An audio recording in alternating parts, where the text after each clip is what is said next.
my name is Krystle and welcome to Unlock the Story. Now, if you are a longtime viewer of this show, you know that we love to go behind the scenes and explore what it means to be creative and artistic through the lens of a theme, usually a question like, what does it mean to be authentic? Or what's the role of struggle in creating? Today is going to be a little bit different because my very special guest, John Franklin, who is the director at Imago, he is joining us to talk about a very special project that has been in the works for years called Crossings.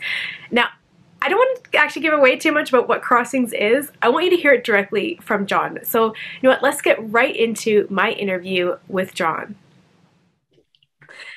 So welcome, John, to Unlock the Story, and we're so excited to have you here. You're actually on like our first episode since taking a small break for Christmas and for the launching of our other show, Jesus Stories. So this is a great way to get back into our season of Unlock the Stories to have you here. So thank you so much for joining with us and being willing to have this conversation today. I'm very grateful for the opportunity, Krystle. So thank you very much for inviting me. Yeah. So John, why don't you first, before we get too deep into our discussions about Crossings today, why don't you tell us a little bit about yourself? Oh, I can do that. Well, in another life, much earlier in my career, I was a professor of philosophy and theology at what is now Tyndale University. So I was there for a number of years teaching at the college and enjoyed that immensely. But things changed, and I concluded my time there in 1997, and in 1998, I took up the position as executive director of Imago. And I have always enjoyed the arts, but being the executive director of Imago, which is an organization that seeks to be an advocate for Christians in the arts in Canada, being in that role has really, what shall I say, nudged me to do more intensive reading, research, and deepening my own experience of the arts. And I've been in that role, what did I say, 98? So that's what, we're pretty close to 24 years here, aren't we? Yeah. So, and I really enjoy, I loved my teaching, and I love what I'm able to do with artists. And for me, it's all kingdom work in one way or another. But I'll just make one little connection here. In the world of philosophy, when I was teaching philosophy, there were a number of areas I was interested in, but one of them was knowledge. How do we come to know? And that's always an interesting question in the world of philosophy. But when I was no longer teaching philosophy on a regular basis and came into the world of the arts, the question of how do we come to know remained very much alive for me. And what I've found since my work with Imago over the years is that the place of imagination, which I had a little spot for it earlier, but it's grown much larger in terms of a resource for our knowing and understanding the world. And I've enjoyed that development tremendously. So I read a lot in that area, and I continue to do lectures on these areas related to arts and faith. That is so cool, John. I did not know that you taught philosophy before, and I think that marriage in your life between the philosophical world and the art world, like that is beautiful because there's so much more crossovers there than people realize. I think. Quite right. Yes. Yeah. Good art is often very philosophical, or at least has that kernel of beginnings of what is the meaning. Well, there's a bit of an overlap in a way, Krystle, that philosophy is, well, the great philosopher Plato said that all philosophy should begin in wonder. And one of the ways that we as human beings wonder about the world, that's W-O-N-D-E-R, is that we explore. Yeah. And there's no question, I think, that art is one form in which we explore the creative process.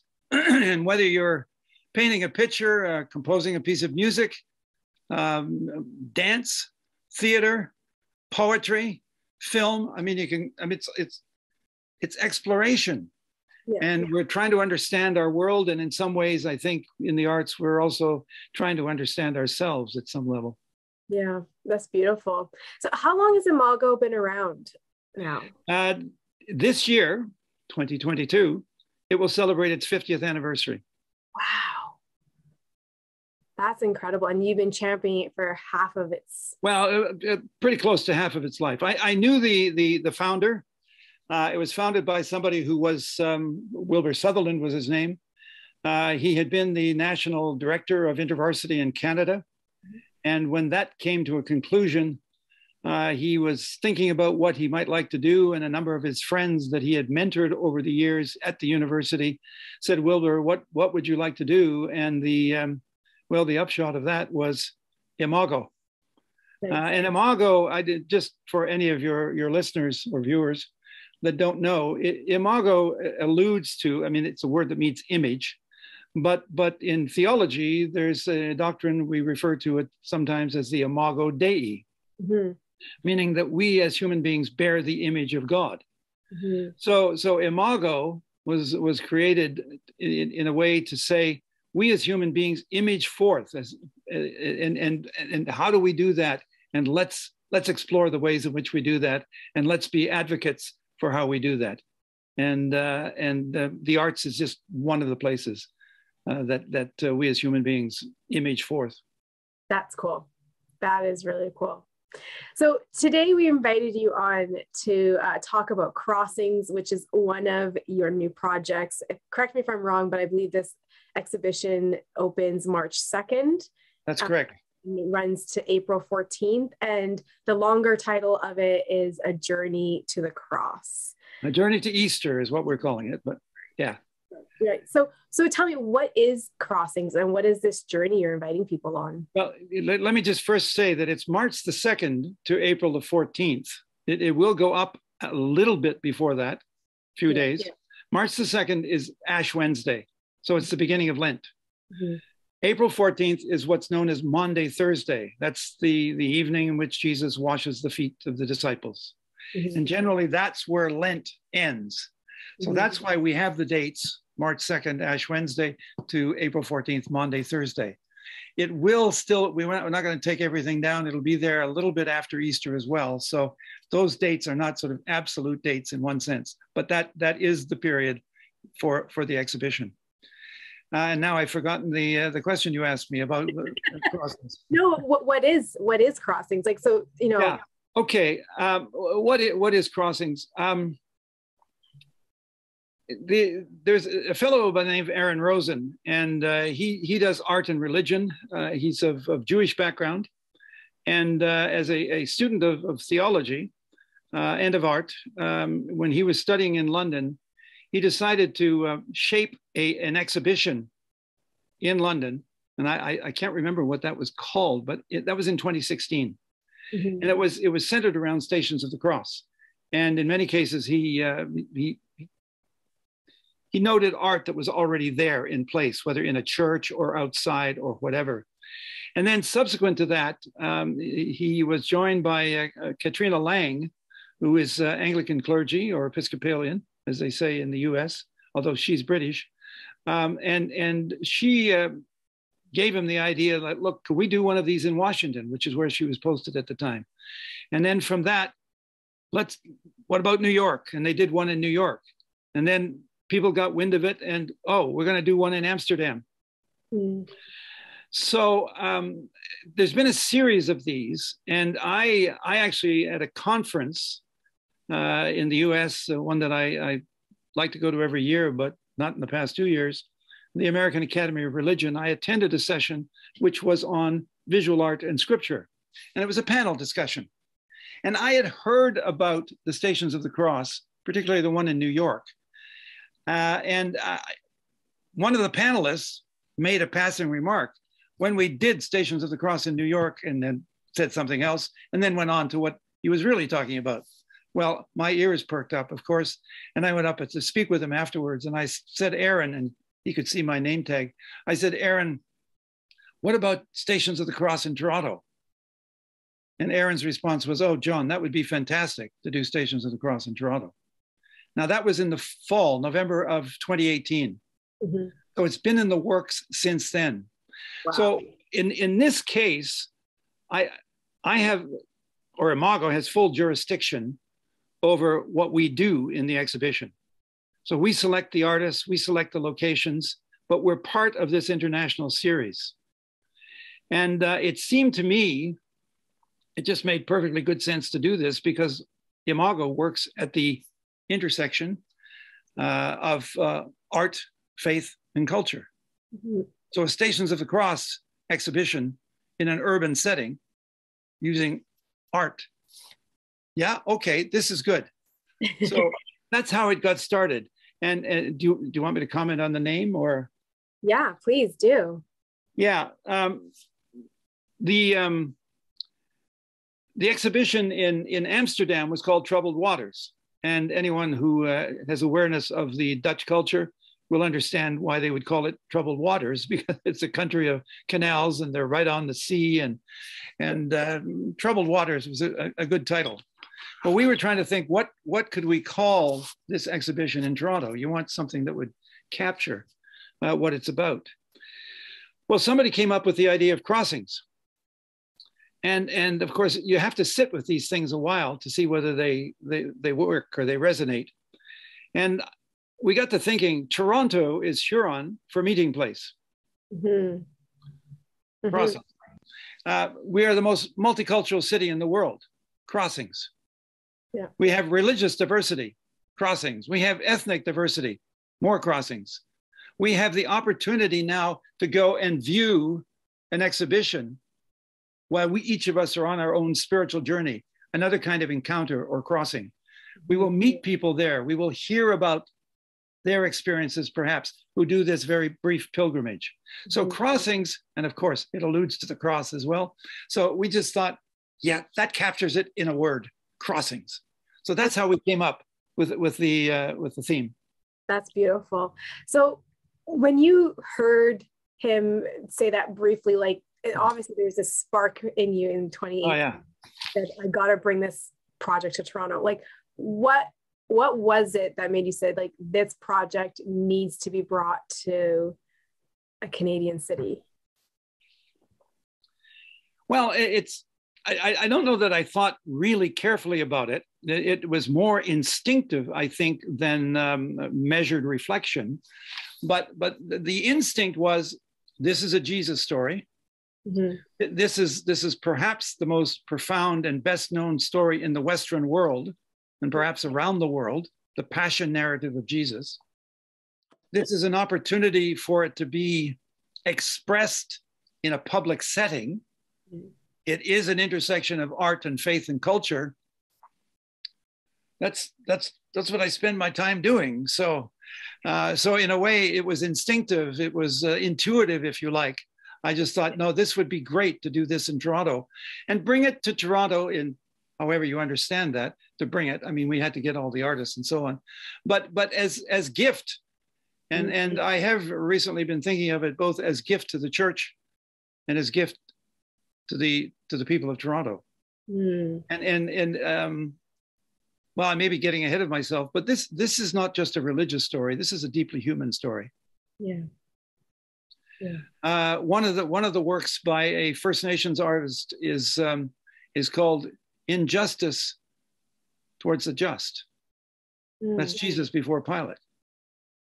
So injustice towards the just. I mean, how many people are dealt with unjustly when they're not really guilty? Yeah.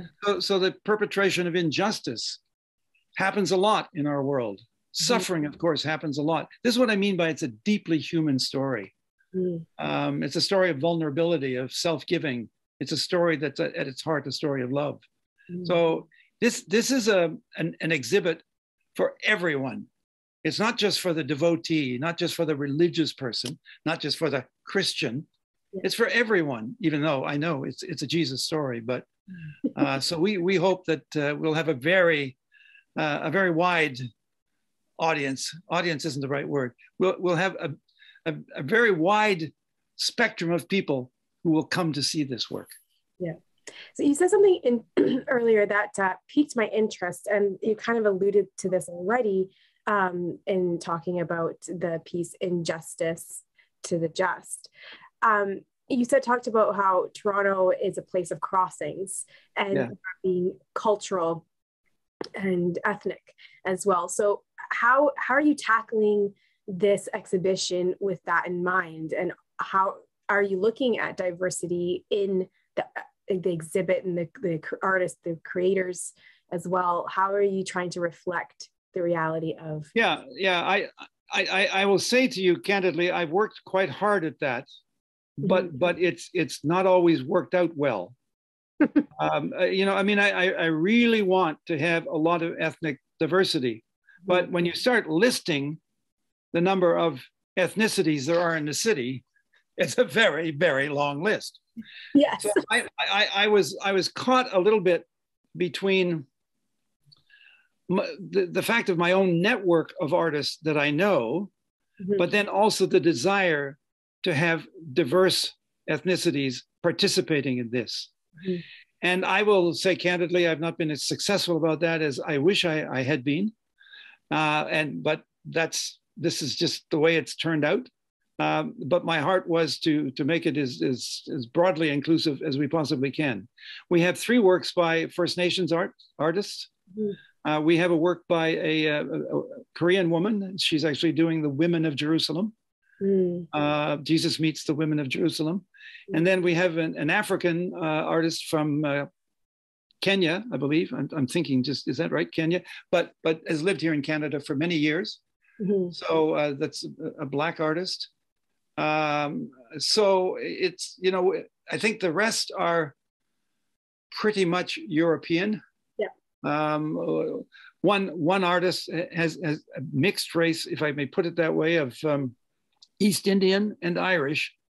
Farhad O'Neill. Farhad is his first name. His last name is O'Neill. He's a very, very fine artist and has done a bas-relief sculpture for us. So anyway, I hope that answers your question. I'm sure somebody could look at the list of artists and say, why didn't you have why wasn't there a Filipino? Why wasn't there a Japanese? Whatever it may be.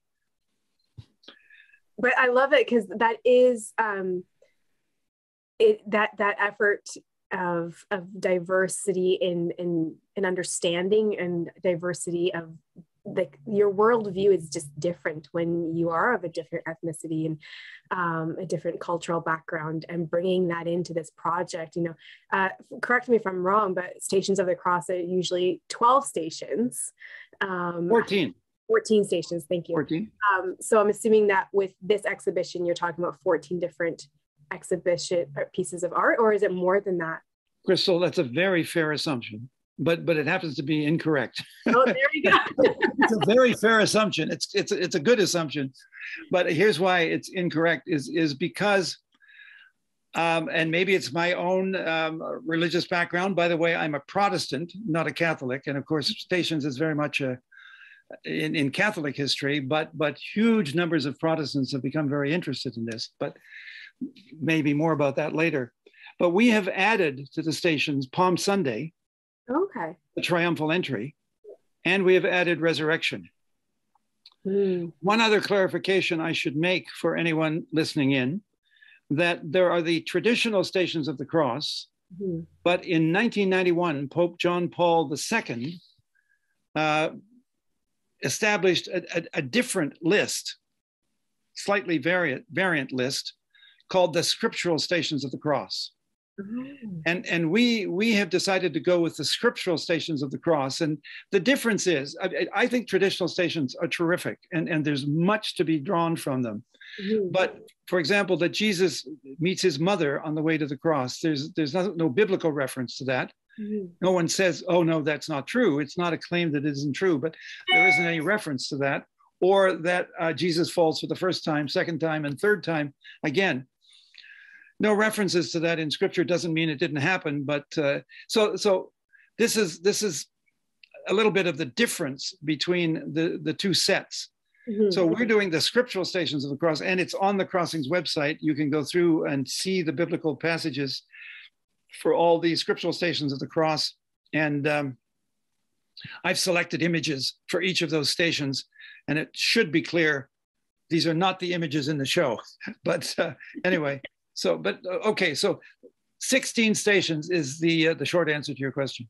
Yeah. Well, and I think, when you, in light of that number, and when you list the different people that other artists are coming in from that bring their varied point of view, it's beautiful. I think. And they also bring varied styles, Krystle. Yeah. The styles of art are really quite diverse. Yeah. Yeah. And that's so exciting to me. That's so exciting to me because, in the larger conversation of ethnic diversity, which isn't necessarily what you guys are doing here with Crossings, but in that larger conversation, you do have to start somewhere. And so very much what you're doing here is that starting somewhere, where we say, no, we want this to be about our city, about Toronto. We want this to be a reflection of the crossings that exist culturally and ethnically here. And so we're going to do everything we can to also represent that in the art and in the artists and in their points of view. And I think kudos to you guys for doing that, because we do have to start somewhere. And these voices and perspectives are so important to be championing it and to be experiencing. Like, it's not just about them doing their work. It's also about us as participators of the exhibit experiencing their point of view. That is equally important in this journey, for sure. Yeah, very much so. That is so cool. So what is your intention and hope for this installation? Especially as you think about it in the context of it's 2022, it's been 6 years or 4 years rather, sorry. And we've been through this pandemic. We're still kind of in it. So in light of all of the things that have been happening in the world, in Canada, well, that's a very good question. And one of the things that one hopes with art, whether you're listening to a performer do music, or whether you're listening to a poet read poetry, or whether you're looking at visual art or at a theater production, you want the viewer or the listener to participate. Mm-hmm. You want them to enter in some way. Mm-hmm. It's not just that they're an audience, mm-hmm. but we want them to enter into the story. Mm-hmm. That's one of the things that I hope for here, that they're not just looking at the work and saying, oh, okay, so what's the next one? I mean, they say in art galleries that the average time that people spend in front of a painting is about 7 seconds or something like that. I mean, whereas you can, for some works, you could sit there for an hour or half an hour or at least 10 minutes or whatever. But that requires patience and waiting. And we're unfortunately in a culture of instant gratification. And so we get impatient and we move along quickly. And I hope I won't get in trouble for saying this, but there are some works that don't merit much more than 7 seconds, I suppose. But I mean, okay, I could get in trouble for that. But on the other hand, my point to be made is art should slow you down. Yes. And so I'm hoping that people will slow down a bit and that they will also enter into the narrative. Mm. But we want to make it possible for them to enter into the narrative, and hope that we're planning to have some brief video available for the artist, of the artist speaking about the work. Yeah. And saying a little bit about why they've done what they've done. We're hoping that people will be familiar with the biblical text at some level, mm-hmm. at least some of them will, and that they will experience this Jesus story in a way that for some it will be a reminder and maybe a fresh perspective, mm-hmm. because they know the story well. Mm-hmm. But for others, they may be entering into this Jesus story for the very first time. Mm-hmm. And my deepest hope for this, and this is not really measurable, is that it will have a transforming influence. Mm-hmm. And I you can ask me what I mean by that, but I mean, the Jesus story is there to change us. So I don't even know what I mean, except that somehow it gets inside us and makes us different. Yeah. Whether it's on an issue of, boy, I should be more listening, more patient for Mhm. people who are suffering, or I should now feel, what shall I say, some sense of healing because of what I see that this person went through, this innocent person has experienced. I mean, the possibilities are, well, numerous. So that's a long answer to your question. What is it I'm hoping for? It's not numbers. I mean, of course, I hope a lot of people come out, but the things that I'm hoping for are not measurable. Yeah.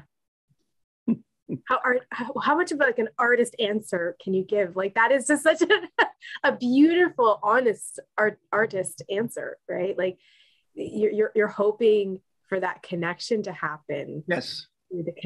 Through the medium of this experience. And I state the obvious here, but that cannot be orchestrated.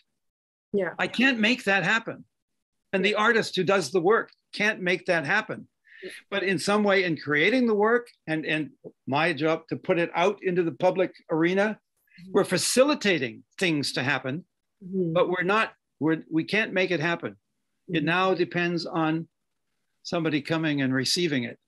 I mean, if somebody's giving a concert, the audience comes to receive it, and you can't determine what the audience is going to feel or think or experience. Yeah. But you're at least providing an opportunity for something joyful, something significant that will transpire within them. Yeah. And isn't that the truth though of our job as artists and as champion of artists? Our job is just to be faithful to it. Yeah. Faithful in the speaking about it and promoting it. And when the hope, of course, is as we follow in obedience to those callings that in our lives, that will impact other people. Yeah. Yeah. The art has to have an integrity about it. Yeah. And then we anticipate or we hope that the listener, the viewer, the reader will come to that art, and they will somehow intuit or note the integrity of it, and in ways that the artist never imagined, possibly be moved by it and even transformed by it. Yeah. Who knows? There's something else that you used, and I'm just curious as to how this installation is in its reality going to be experienced, because you talked about it being a pilgrimage. And often when we talk about, again, Stations of the Cross, traditionally, coming from the Catholic tradition, it's all housed within one church building. It usually means that you're walking the perimeter of their sanctuary and stopping at these physical stations. How is it that you guys are setting up this art exhibition? Well, I'll say something about that in a moment, but I just want to make the observation that you're quite right that the Stations of the Cross will be in a local church, and you can walk around the sanctuary of that church to the 14 stations. But one of the reasons that was done, in fact, maybe the main reason that was done, is because way back in the Middle Ages, let's say in the 1300s or so, that people would go to Jerusalem and they would walk what's known as the Via Dolorosa, the Way of Sorrows of Jesus. Mm-hmm. Well, not surprisingly, not everybody can afford to go to Jerusalem, right? I still haven't been. Yeah. So, well, I'm talking about the Middle Ages as well. I mean, you're right. I mean, today we can't either. But they thought this is a profound experience to enter into those last days of Jesus during the time which we refer to as Holy Week. This is a profound experience because this is the central and transforming story of the Christian faith. Mm-hmm. So the idea then emerged, how can we bring that into local communities? Mm-hmm. And that's one expression of this, is to have the Stations of the Cross around a particular sanctuary. Mm-hmm. So you're right, the pilgrimage is very condensed in that respect. So what we're doing here is we've chosen 16 locations, and we've clustered them in two areas. One is on the university campus, and the other is up near St. Clair and Yonge in Toronto. And there are 5 churches on the hill. They know, the leaders in the churches know one another, and they collaborate together often on things. So there'll be 5 of the stations will be up at these churches on the hill, and 11 of them will be in or very close to the university campus. And so I would say anybody who wanted to walk the stations could do it. I'm assuming about 10 to 15 minutes for each one, but I think you could do it in 4 hours. And for the ones up into the city a little bit, up at Sinclair and Yonge area, you can hop the subway and be up there in 6 or 7 minutes. And then it's about a kilometer and a half is the distance between the two most distant churches there. Yeah. So it's the idea of embodying your devotion. It's the idea of actually walking to these stations, and it's many people pray the stations. That is, they enter into prayer at the stations. I'll just make a quick observation about the Camino. The Camino in Spain, where people, it's a pilgrimage, and many people in both the Catholic and Protestant faith have walked the Camino, and it's at its full length is about 800 kilometers, but many people do small portions of it. 25 years ago, they had about maybe 30,000 or so would come to that every year. In 2019, they had 350,000. Wow. Walk the Camino at some level of it. I don't mean the whole thing, but they had 350,000 or thereabouts pilgrims. Mm-hmm. And there's something about pilgrimage these days, embodying your spirituality, actually going somewhere, doing something, and what shall I say? Stressing the body, if you like giving of your body to walk this, mm-hmm. and then to also to reflect and to meet people. And I mean, you can do it as a tourist or you can do it as a devotee. Yeah. So anyway, the idea of pilgrimage, I would say today is alive and well. Mm-hmm. And many people do pilgrimages in nature, mm-hmm. Not just religious ones.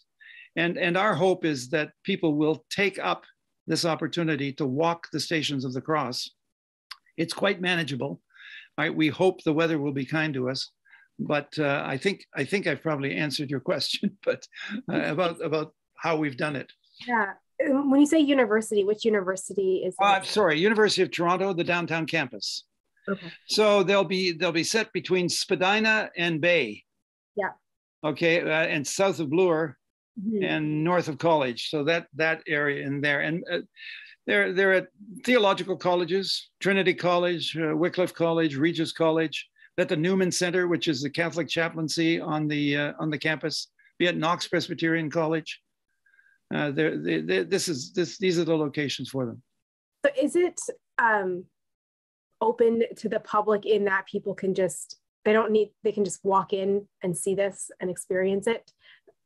Or it's all public. I mean, we decided originally, early on in our planning, we had hoped to have a number of these pieces, particularly oil paintings or what have you, inside. Mm-hmm. There were going to be very few outside.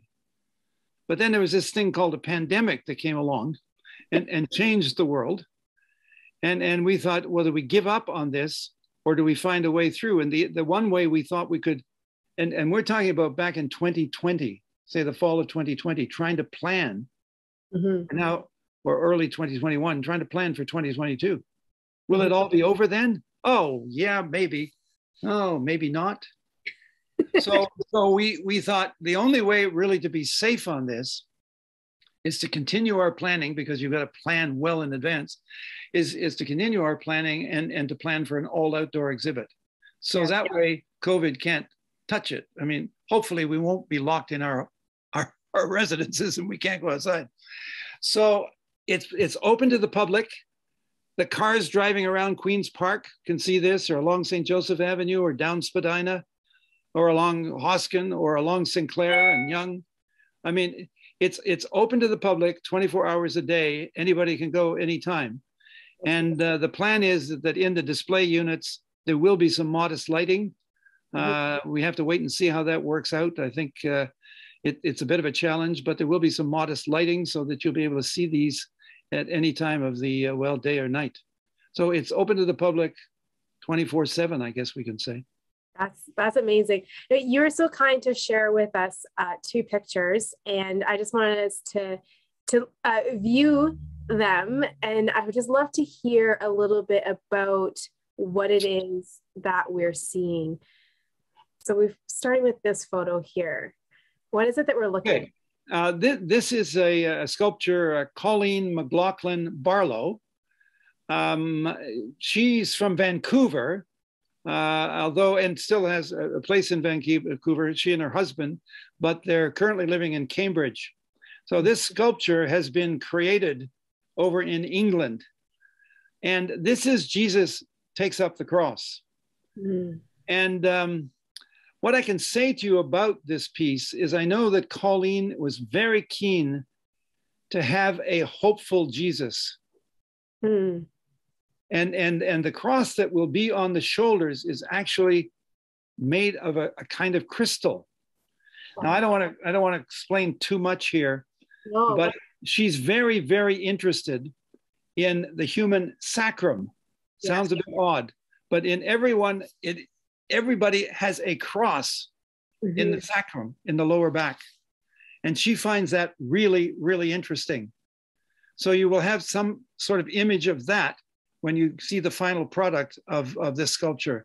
And Colleen is flying over here with sculpture probably in the seat next to her in order to see that this gets done. That is so cool. All right, and then there's this image as well. What can you tell us about what we're seeing here? This is an artist I've known for many years, and Lin Lynn Mcelvride is her name. I've shown her work on many occasions, and she's a quiet spirit, but her work is an explosion of color. Mm-hmm. And yeah. So I invited Lynn. I said, Lynn, I would like you to do resurrection. And I would just say there's two reasons for that. One, the incredible color and diversity of her art. And the other is that the women were first at the tomb. Mm-hmm. So I knew it had to be a woman artist. Mm-hmm. So Lynn is here working away on resurrection. And this is a work in progress. That is so cool. And I love how even in those two pictures of pieces that are in progress, you can see the vast difference in style and perspective already. And both of those, even in their incomplete state, are very arresting. You know, they just beg you to stop and to look and to take Lovely. In, observe. And that is so cool. So well, it's encouraging to hear you say that. I mean, that's what I hope for it. Yeah. It's encouraging to hear you say that it's arresting. That's what I want. John, I know we could talk for probably hours, and this has already been probably close to 45, 50 minutes already. But I have another question for you. How can people prepare themselves for this installation so they can get the most out of this experience? Well, it's been noted by many people that attentiveness is at the heart of spirituality. And I would say, in terms of preparation, and I'm speaking here more to the devotee rather than to the interested or the curious, mm-hmm. is I would say read the Passion narratives, come with a receptive spirit, yeah. and come with a prayerful spirit. And I think beyond that, I think people will hopefully just be surprised at what happens. Mm. I have no doubt there will be the critics, that would say, well, why did you have that? Or what is that about? Or, I mean, that's inevitable. This is only one vision for this. I mean, it feels like there could be an infinite number of varieties to do this kind of an exhibition. But I'm hoping people will come with a receptive spirit and as I say, be surprised. I think improvisation is a wonderful thing, not only for the jazz musician or for the painter, but if I may say so, for the Holy Spirit as well. Mm-hmm. So when you come and you intersect with these works, mm-hmm. my hope is that the improvising work of the Holy Spirit will say, okay, now that you're here, look, listen, receive, mm-hmm. understand, remember what you read, remember what you prayed, remember what you hoped for, and somehow remember what you felt. You need comfort. there's comfort in this particular piece. You wanted hope. Well, there's hope in this particular piece. There's a sadness and a longing in this piece, and you felt a lot of sadness and longing as well. So will that speak to you? And one could go on through the list. So I want it to be deeply human. I don't know how else to put it. I want it to be deeply human. Yeah, no, I can't define it. No, but I love that. I love the simplicity in that too, because I think so often we have this like highbrow feeling when it comes to art and to art exhibits. And it's like, you know, either you go in with, you know, the 7-second consumerist mindset, or you feel like I have to do so much work to be prepared that it's like unobtainable to go. I'm not that way. I don't think that way or experience that way. But to really just say, no, the number one thing you can do to prepare yourself is really be open. Be open and receptive, and surprising things happen. Yeah, I love that. I love that. Oh, I'm so excited for this project. I love, like I have to say, I have in my deep within me, like as a theater kid and working in theater, like my favorite style of staging is actually mansion staging, which comes, you would know, from the Stations of the Cross history. And I know that in Toronto, they did, I don't know if they're still doing it, but they did this like all night across the city art installation starting back like 15 years ago, 16 years ago. You mean the Nuit Blanche? The Nuit Blanche, yes. Nuit Blanche, yes. It was at the first Nuit Blanche that they ever did.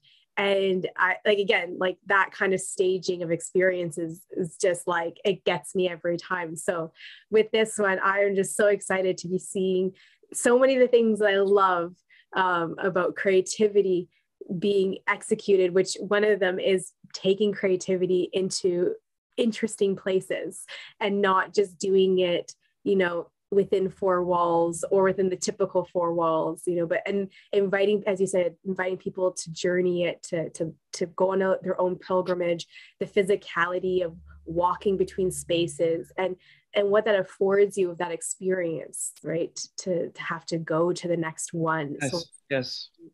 Yeah, and you can travel it alone, or you can go with friends, or you could go with a small group from your church, and then you could go for maybe you could go for dinner afterwards, or a pint, or a cup of tea, or whatever, and talk about it and your experiences. I mean, all of that is possible with this, whether it's a solo journey, or whether it's 2 people, or whether it's a family, or a church group, or just friends. I mean, it's great. I should just mention that we are doing a catalog. Okay. And it'll be very reasonably priced, but it's going to have all 16 images in it. Mm-hmm. We have commissioned 16 poets to write poetry, 1 for each station. Wow. And I have invited 16 authors, some of them fairly well known, to write reflections mm-hmm. on the one on each of the stations. That's awesome. So that catalog will be available, we're hoping, well, when the show begins, or very soon thereafter. I'll look forward for more information on that. And for those that are watching and that are joining us, head over to crossings.com to get more information. And I believe you can find a map there as well as to where each installation will be. Again, it's March 2nd to the 14th of this year, 2022. And John, just congratulations to you, to your team, because I know it's not just you that's working on this. You have a whole That's right. And to the artists that you've commissioned that are still probably feverishly working on there. A number of them are. Some are finished, but some are still working. So just congratulations. This is monumental and very, very exciting. So thank you so much for your hard work on this project. Thank you, Krystle, for inviting me to have this conversation with you. Yeah. I'm grateful. All right. We'll talk to you later. Thanks again for joining us here on Unlock the Story. If you want to learn more about Crossings and this journey to Easter exhibit, please go to crossings.com. You can also search the hashtag CrossingsToronto across social media platforms, including Twitter, Facebook, and Instagram, to see imagery and other things that they've been posting about this exciting project. And if you are in the GTA, I really encourage you, Go check it out. It's happening between March 2nd to April 14th. If you've lasted this long into the interview, go ahead, make sure you hit subscribe, make sure that you ring that notification bell so you know every time we upload.